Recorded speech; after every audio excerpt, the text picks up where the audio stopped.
Oh, hi there. I wanted to do a redo on the ant farms in China. Not that I thought my earlier video was particularly bad. I was just tired, and I think I can do a better job of making this video. Okay, let's start from the beginning. I'm going to have to repeat some of the points I made in my earlier video, but I'm going to refresh it and try and present it a little bit better. Okay, so I learned of this concept of ant farms in China from Chris Chappell on China Uncensored. He quickly mentioned it.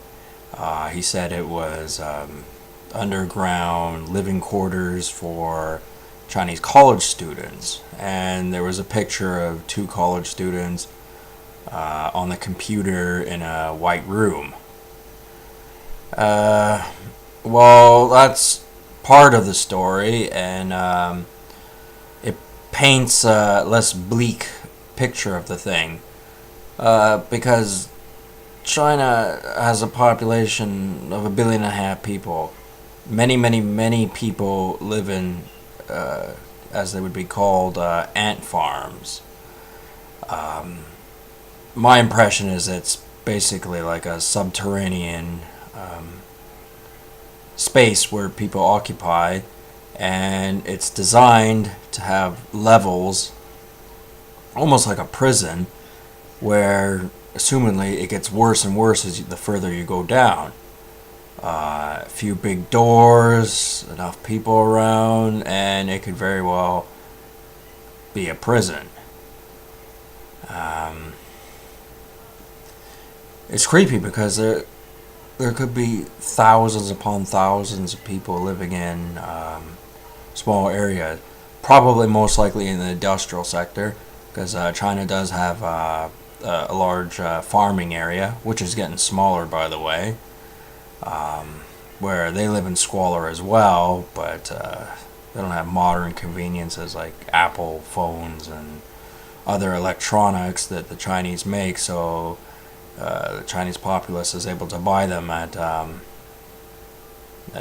better prices than we do over here. The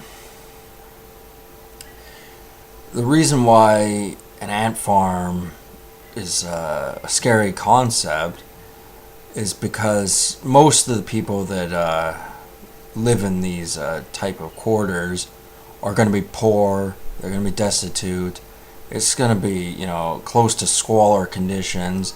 If they're young, which is what Chris Chappell implied when he said that they were college students, they could quite easily become a rabble, just a large mass of people fixated on a particular subject. And that particular subject might be some stupid white tourist walking into one of these so-called encampments and appearing to have a bit of money on them. They may see that as an opportunity to milk that white person for all he's worth. Not just stealing the stuff on his immediate personal self, but also anything. It's not exactly as if you could, fend off, 20 people grabbing you and throwing you in some area of a building, and you not knowing anything about that building, not knowing how to escape. They're watching you all the time. So many things they can do. I mean, I guess the scariest thing would probably be the organ harvesting. That does go on in China. The triads, they do that. That's not me trying to think of the worst thing possible and saying that about them for propaganda purposes. That actually does happen. The other things they could do too, they could make you, I don't know, do embarrassing shit in front of the web camera, and you just have to do it, or you're gonna suffer a severe beating or some other form of humiliation, or anything. I guess not every ant farm would be this way. Hopefully, there are some with genuinely nice people, and that's just where they live, and you can accidentally go into one of those, and it's not the end of you. But I believe that these people are poor enough, and if they see you as a resource, they're going to take everything out from you. Might even make a snuff film out of you or something, or use you for prostitution, or I can't even begin to think of all the horrible things they can do to you. And this is effective in the means that it makes them scary to want to cross them, to make them mad, to disagree with them, because of the horrible things that could come about if you do disagree with them. If your country says, right, you've been drafted, we're putting you in a uniform, and you're going over there. They have numerical advantage over us. If we fight on their turf, they'll have the terrain as their advantage. We obviously don't want them fighting here, so I don't think that will ever come about because it's just too risky, and it's the potential for it to really go all fucked up is too high. But a lot of the Chinese, they grew up over there. They must have some idea of this. They can't have the illusion that it's all Whitey's fault, everything bad in the world, and it's our fault the Chinese government is so oppressive to its people. And if they don't accept this, it's because they're racist. That's the bottom line. They like to think that their government is right, and there's been a lot of media surrounding the vilification of America. Everything bad America does is highlighted and exaggerated. Yes, the Americans do bad things. So does everybody, especially the Chinese. But they'll say things like, oh, the Americans have invaded this many countries since World War II, and they hate on Iran, and Iran hasn't invaded any. Well, for starters, we don't know that Iran hasn't invaded any. This is part of the propaganda cycle. The United States government could actually lie and say, yes, Iran's done this, Iran's done that, and you'll get idiots that'll just go along believing that because they're stupid. A lot of people just like being told what to think, and it may not be as direct as saying something positive about something. It's usually easier to demonize something and get people to go along with it, especially if they're not happy with their own lives, and that happens to be in the country they live in, and they think things can be better, and they hear about the horrible things that do happen, and they're looking for an outlet, someone to blame, and the media is giving them that person to blame, and that's the Americans. Nobody cares. Nobody even knows what exactly goes on in other countries. We got a vague idea what goes on in China and some of the screwed up things that go on over there. I remember watching one story on YouTube of a Chinese girl who her parents took her to see a doctor. He prescribed something, and it made her very sick. It gave her pneumonia, her lips went blue, she was shaking, and she ended up dying. And the parents showed the vial of this clear liquid that they had been giving her, that the doctor had prescribed, and it straight up looked like poison. That's exactly what it looked like. And supposedly the pharmaceutical company in China packed up its bags and it moved elsewhere or did something else, or something happened. I forget exactly what happened. And that's because when significant chunks of money are involved, they need a sacrifice, a martyr, someone to base this change in money and movement, a position of business, and they need life is cheap over there. They just don't care.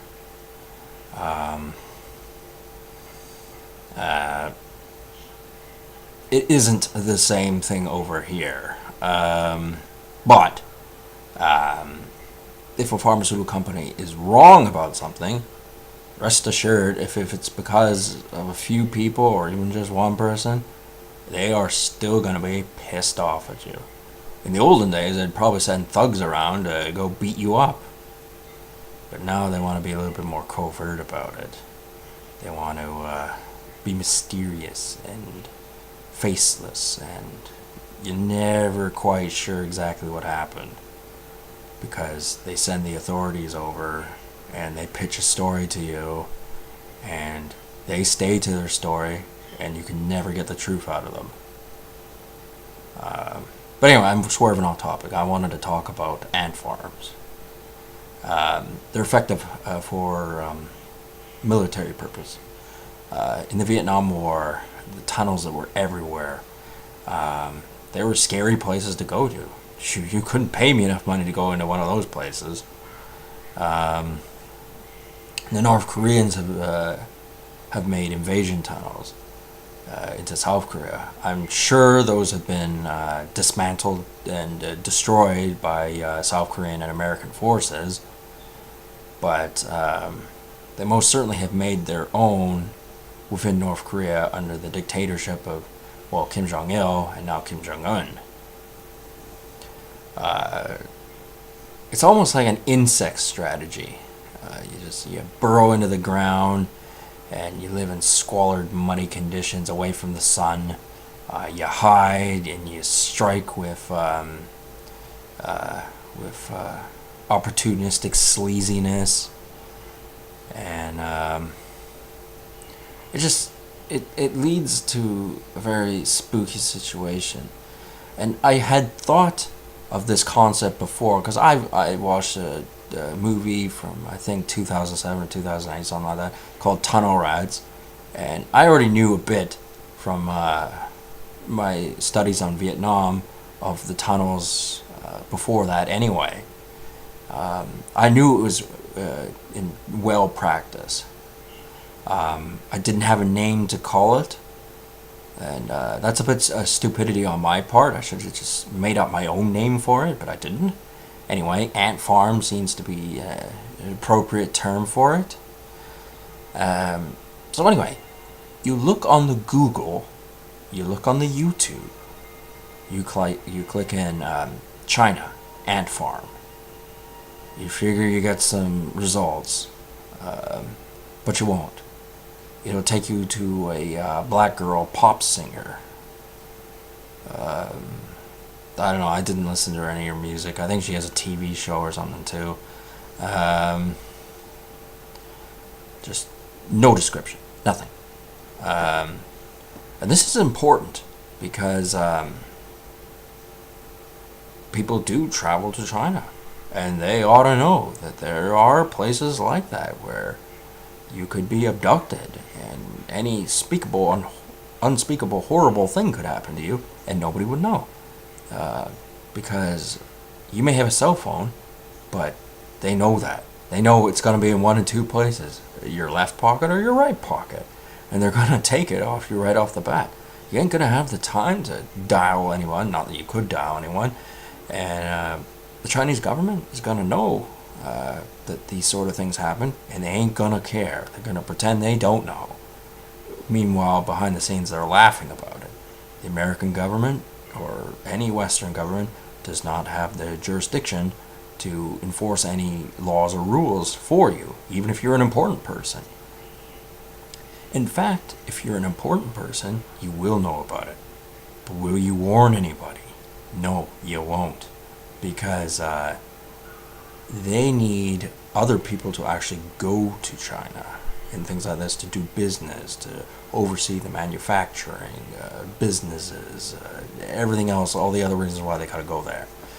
And if people knew this simple truth, not a single person would want to go there. And the thing about that, and I did touch base on this on an earlier video, I know I did, but the problem with that is there are already plenty of white people in China and in Asian countries. Already plenty of them there. And the Chinese government, as well as other Asian governments, monitor how many white guys or white people are in their country at one given time. And they will never permit there to be 0 white people in that country. That's not including the the white people that actually enjoy living there for whatever reason, never want to leave. Maybe they went with an Asian woman and that's just what they want to do because they're a little stupid. Nothing we can do for them. But anyway, they will fix it so that there will always be people who figure, I'm going to be here for 6 months doing business, I'm going to head back home after that, everything's going to be peachy because we're not at war with the Chinese government. But then you hear things about undetectable nuclear submarines, ballistic missile tests, ramping up the Chinese military, the lies about how much they spend on their military budget, and the chemical warfare, and everything else horrible that that country does. And you have to clue in and go, we are at war with them. And you're just being sent there, perhaps because a few decades earlier, other foolish white people had went there. And they were arrogant pricks.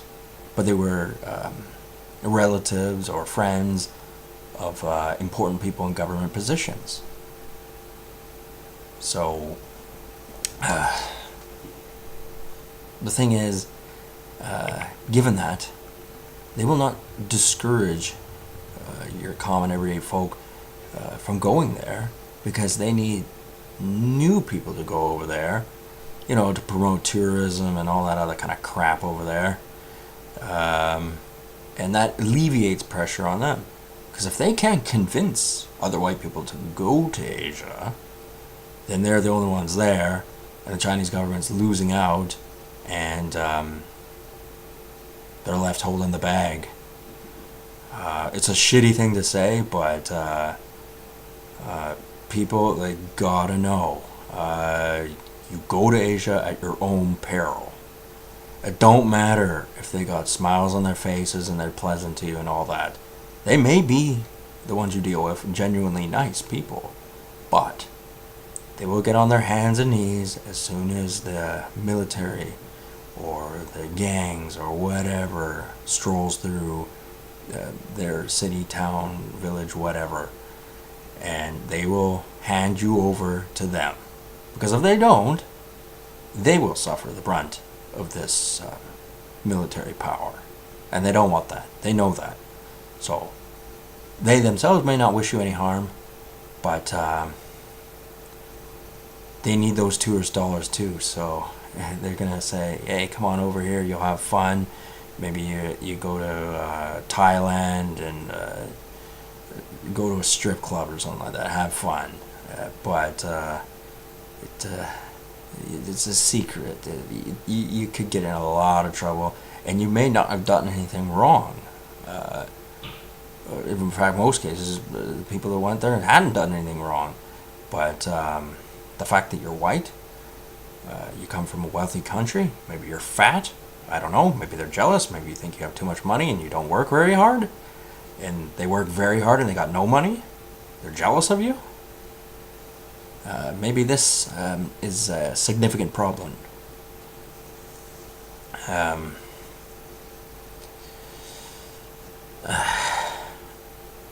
Yeah, it's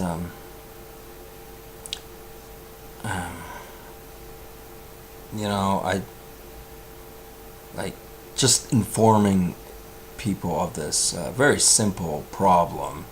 It's not nearly as complicated as people spin it out to be. It's just old wisdom, old military strategy. This way of going about doing business. It doesn't work as soon as people know what the problem is. But as I said, there could be people over there who have powerful connections, and the government, business leader, politicians, military leaders in our country don't want people knowing this. So they will do what they can to discredit, disassemble any argument against them, and they'll say, no, go over there, it's perfectly fine.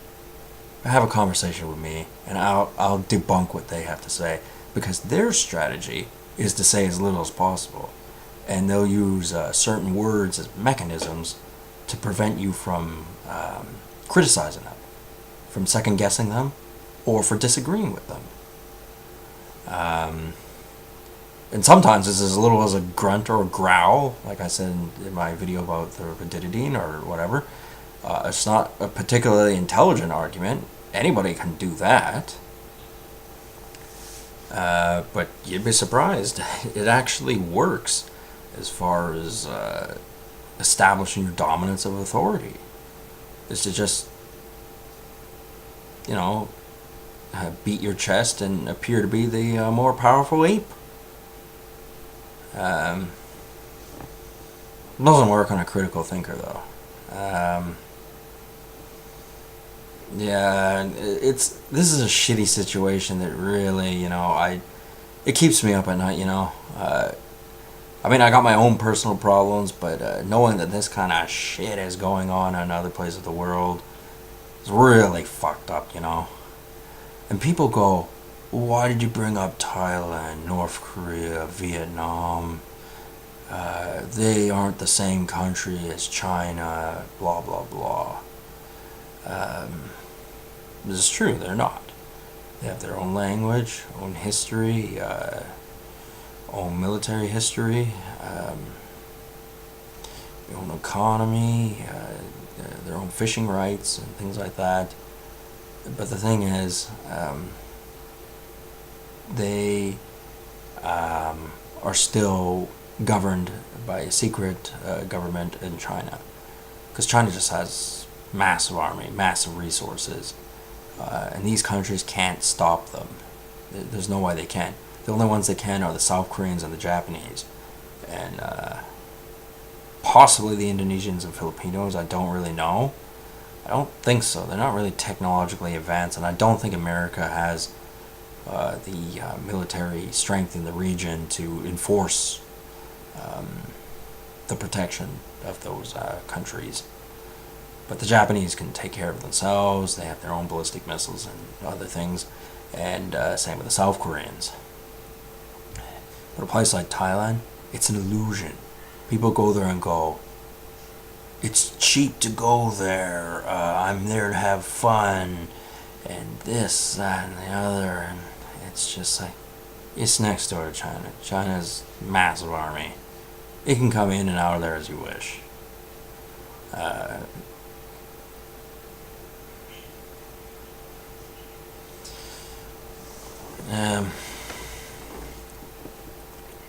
And anyone of any significant authority denies this, and they will.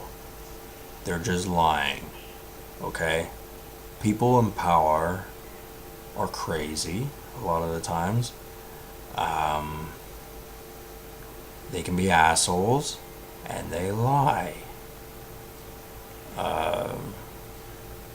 And they're not very complicated lies when you start to unravel them.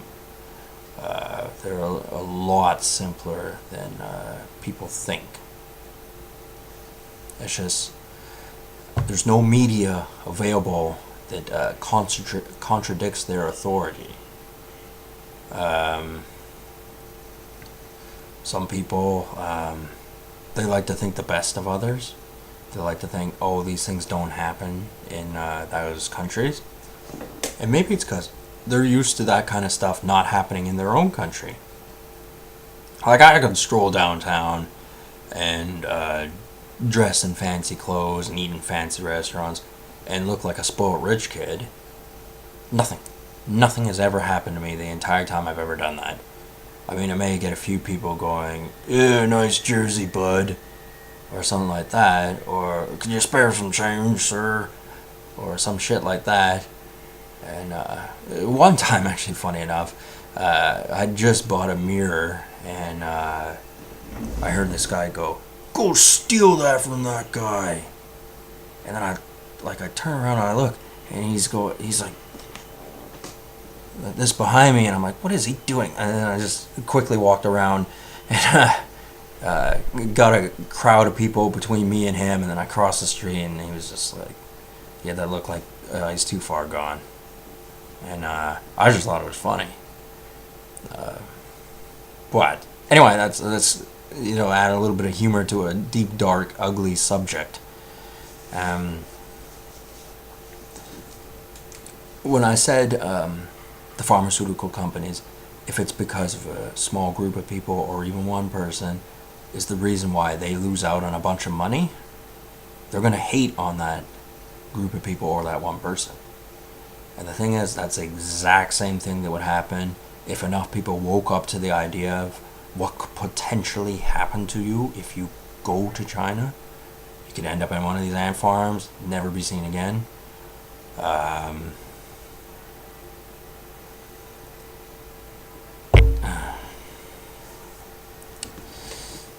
If people woke up to that idea, nobody would go there. If nobody goes there, the white people that are already there are going to be held to blame. If they're held to blame, unspeakable horrors will happen to them.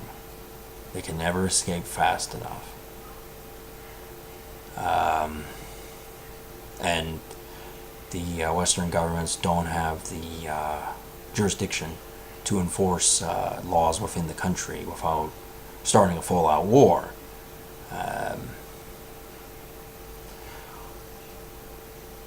There's that.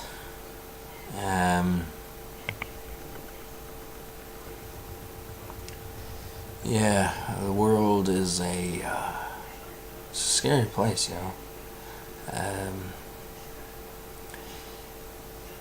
When people do travel to China or Thailand or whatever, many of them don't have anything bad happen to them.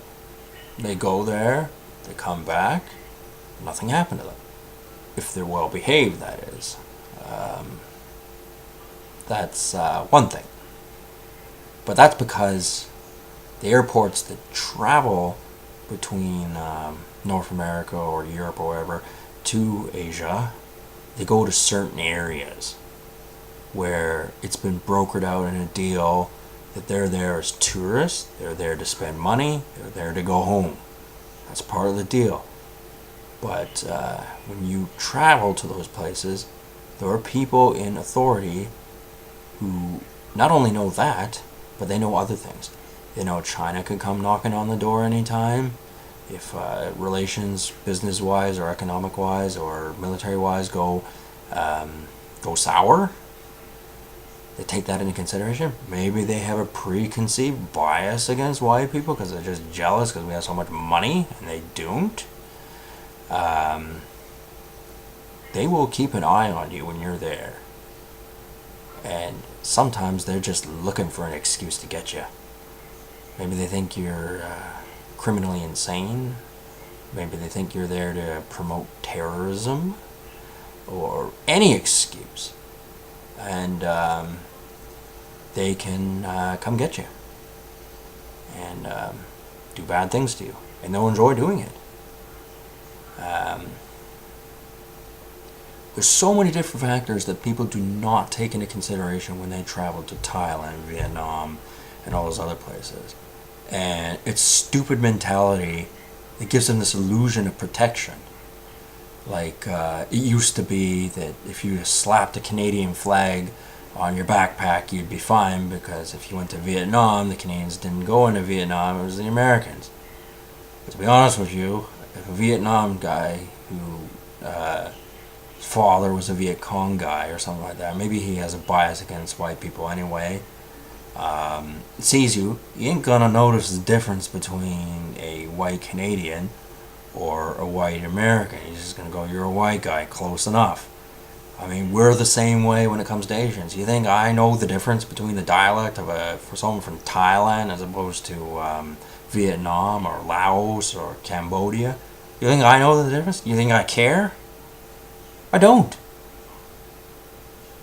I mean, like, anybody would be able to tell the difference if, let's say, they went to a college with people from Thailand and they spent a month there, and then they went from there to another college with just people who spoke Mandarin for a month. Then they could tell the difference. They could see the facial complexion, how they were different, how they spoke, how they acted, what sort of things were they were interested in, how well they studied, and all these other different things. You could see the difference then.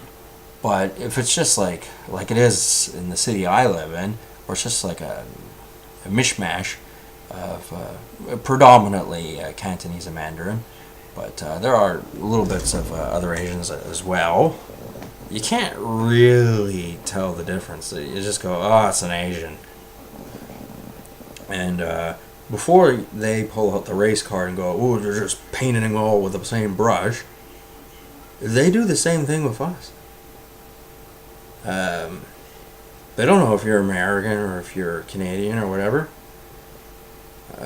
because they don't have the experience of being there and being here. So they got the same issue. They just don't understand the difference.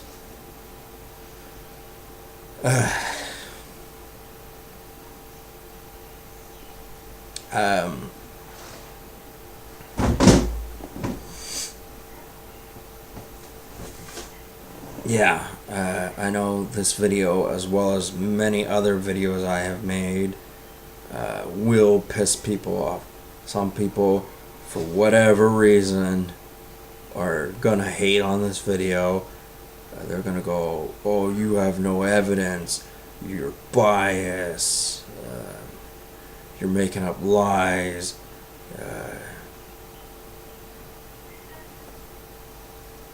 They're gonna say that, but you stop, you think. You can have your walls that protect your belief, but have a window. Have a window that you can see outside your walls and see something else. And if you truly don't agree with it, then you can refute it. You can give up a counter argument. You can do something. But don't just end the conversation. Shut it up right then and there. And deny it. Because then you're just a shut-in. You're just someone who can't really argue. You're someone who's told what to think. And you can't adapt with your understanding of the world. And that's a pity. And if you can't do that, if you can't at least have a window to the walls around your beliefs, then you don't deserve to be in a position to be making decisions. I think everyone should have a door to these walls that they put up to protect their beliefs. And don't get me wrong, having a wall around your beliefs is a good thing. I'm not making reference to Donald Trump, by the way, and his wall. Those are two different things. I'm talking about a wall around your beliefs. Have a door. If not, have a window. If not, have a security camera on top of your wall to look, to see. Don't close your mind to it because you don't like the look of it. There's certain things I don't like to look at, and I don't. But only because I already understand them. I know that's what happens, and I don't need to see repetitive information over and over again. If I don't like it, I'll figure it out, understand it, and that'll be that. If someone comes to me with this whatevers that they want to shove in my face that I don't want to see, I can argue with them, debate them, debunk them, refute their arguments.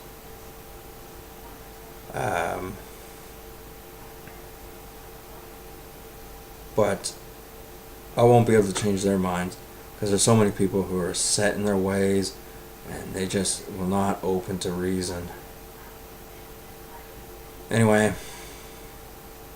yeah, I hope I've stimulated people's imagination and their quest for knowledge and their understanding that not everything is written in stone, especially on the internet. So like I said, the pop artist China Anne McClain, when you look up China ant farms, that's a significant piece of evidence that there are certain concepts and things like that, ideas that are not difficult to understand, weren't difficult to think of, but most people have no conception of them because the mechanisms, the words, some of the ideas haven't been connected into one place. Wow.